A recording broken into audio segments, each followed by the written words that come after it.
Je vais vous parler aujourd'hui d'un peu ce qui touche à notre pratique quotidienne et insister surtout sur les points qui nous semblaient importants d'aborder avec vous pendant cette présentation et ce 10e colloque de collaboration interhospitalière liégeoise. Je vais y arriver. Donc, je vais d'abord vous parler un petit peu de moi, de nous et puis surtout de vous. Le petit Sébastien est né à Malmedy dans les années 80. Non, je plaisante. Je vais surtout vous parler de nous. Nous, l'équipe de soins intensifs à la Citadelle. Donc, on pratique le don d'organes à la Citadelle depuis maintenant presque une vingtaine d'années.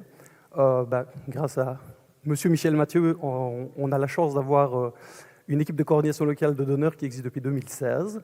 L'équipe se compose d'une quinzaine d'agents répartis sur les deux services de soins intensifs, donc la salle 30 et 39 pour ceux qui connaissent. Et notre équipe arrive à faire en moyenne une quinzaine de prélèvements, enfin une quinzaine de procédures aboutissent complètes chaque année dans notre institution depuis que la fonction existe. Excusez-moi, ça ne veut pas, c'est pas grave. Je vais un peu balayer avec vous les grandes étapes d'un prélèvement de don d'organes et surtout voir avec vous assister sur ce qui me paraît pour nous et l'équipe le plus important. On ne va pas trop parler de chiffres, c'est redondant, rébarbatif à mon sens, en tout cas pour ce qui nous concerne aujourd'hui. Et on va aller à ce qui me semble le plus essentiel, c'est-à-dire notre travail quotidien de terrain. Donc, les grandes étapes d'une procédure d'organes, c'est quoi? D'abord, identifier quel patient pourrait ou est donneur d'organes. Donc, pour ça, principalement, 80% des patients chez nous qui sont prélevés sont des patients traumatisés crâniens en mort cérébrale. Dans ce cadre-là, la première étape, c'est identifier les patients, savoir s'ils rentrent dans la bonne tranche d'âge, les pathologies associées, les facteurs de risque liés à leur statut. L'étape suivante, c'est de savoir si ces patients sont donneurs ou non. Donc pour ça, on contacte le CHU, nos charmantes collègues de la transplantation au CHU, qui nous communiquent les informations relatives à notre cas. En fonction de savoir si les gens sont inscrits ou non, nous contactons la famille. Si nous savons que le patient est inscrit comme refusant de donner ses organes, loin de nous d'aller interpeller les gens ou les ennuyer dans ces moments difficiles avec des questions inutiles.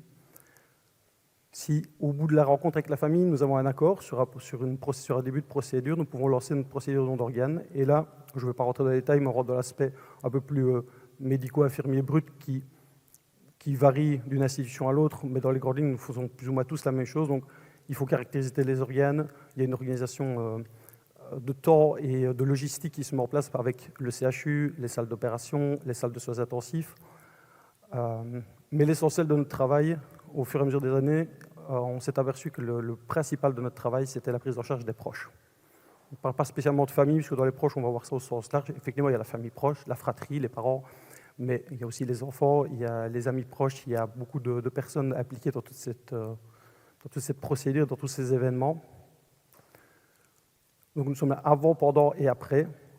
Une fois que tout ça est fini, la procédure proprement parlée est terminée, mais nous sommes encore là pour accompagner les gens s'ils en ressentent le besoin ou s'ils en font la demande.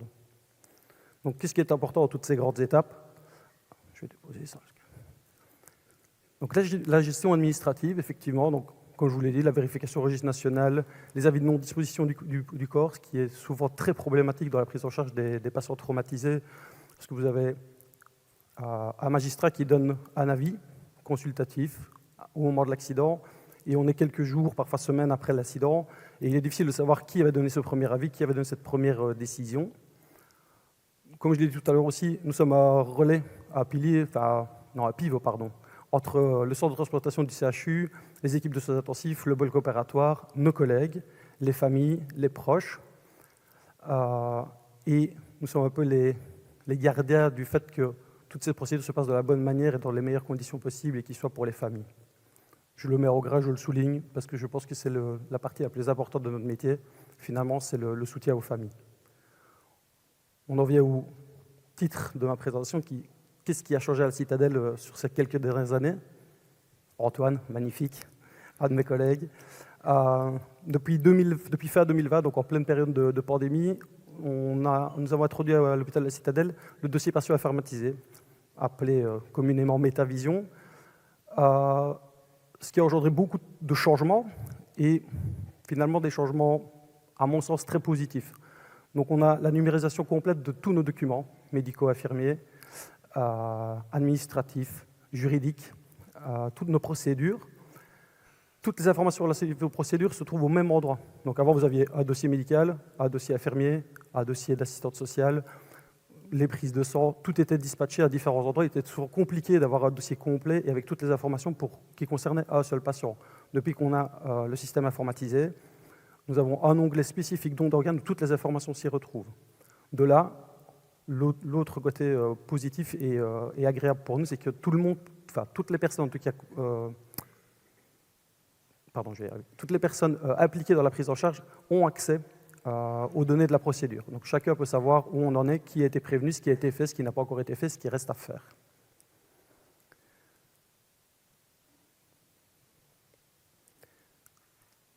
C'est de là que je reviens. L'informatisation et la numérisation de tous nos systèmes, de tous nos dossiers médicaux et infirmiers nous ont fait gagner beaucoup de temps. Et tout ça est très bien parce qu'on va revenir à des choses essentielles qui est le patient et sa famille. Qu'est-ce qui est compliqué dans un don d'organes? C'est les délais. À partir du moment où on place le patient dans une procédure de don d'organes, les choses doivent aller relativement vite. Je dis vite, on n'est pas dans l'heure, mais on est sur les 24-48 heures. Et là, les décisions doivent s'enchaîner et être bien claires pour tout le monde. Je pense que c'est la partie qui est le plus difficile pour nous, parce que c'est là que les croyances, les difficultés, les tabous s'exposent et qu'il faut les régler.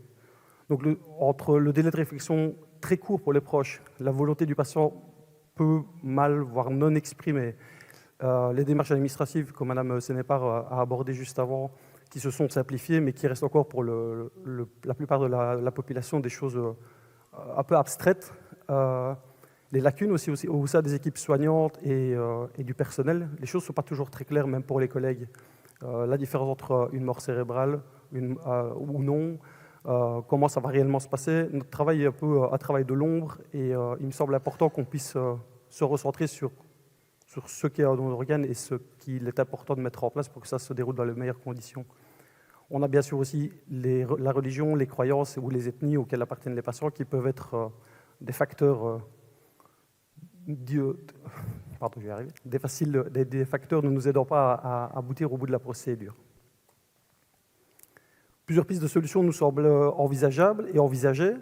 Donc, comme je vous disais, à la Citadelle de Liège, nous avons, à l'hôpital Citadelle, nous avons numérisé nos dossiers patients et médicaux, ce qui nous fait gagner énormément de temps. Ce temps gagné nous permet de voir plus longuement et plus calmement les familles.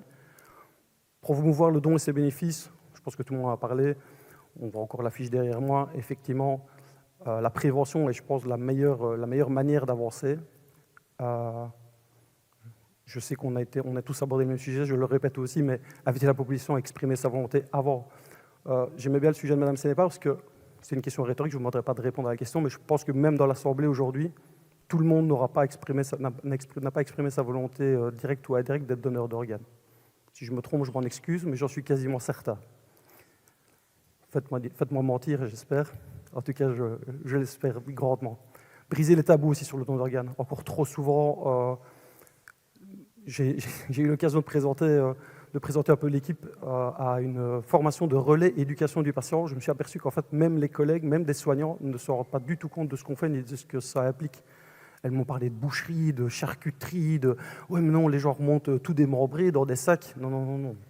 Il faut essayer de casser tous ces tabous, toutes ces images tronquées de notre métier et de ce qu'on fait, car ce qu'on fait est beau. Qu'est-ce que nous avons mis en place depuis 2020 ? La pandémie. J'ai eu l'occasion d'intervenir à titre personnel à la journée de la suffisance respiratoire au sein de l'institution.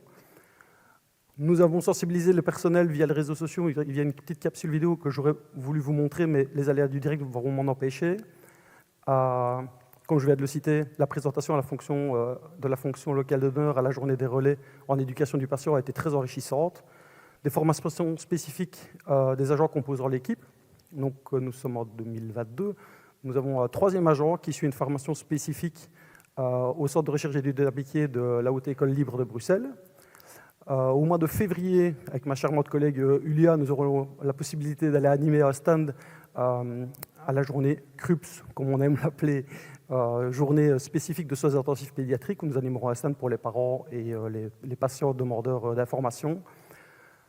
En conclusion, ce que nous faisons, nous le faisons bien, alors continuons, et surtout continuons à promouvoir le don d'organes autour de nous. Je vous remercie pour votre attention et votre compréhension.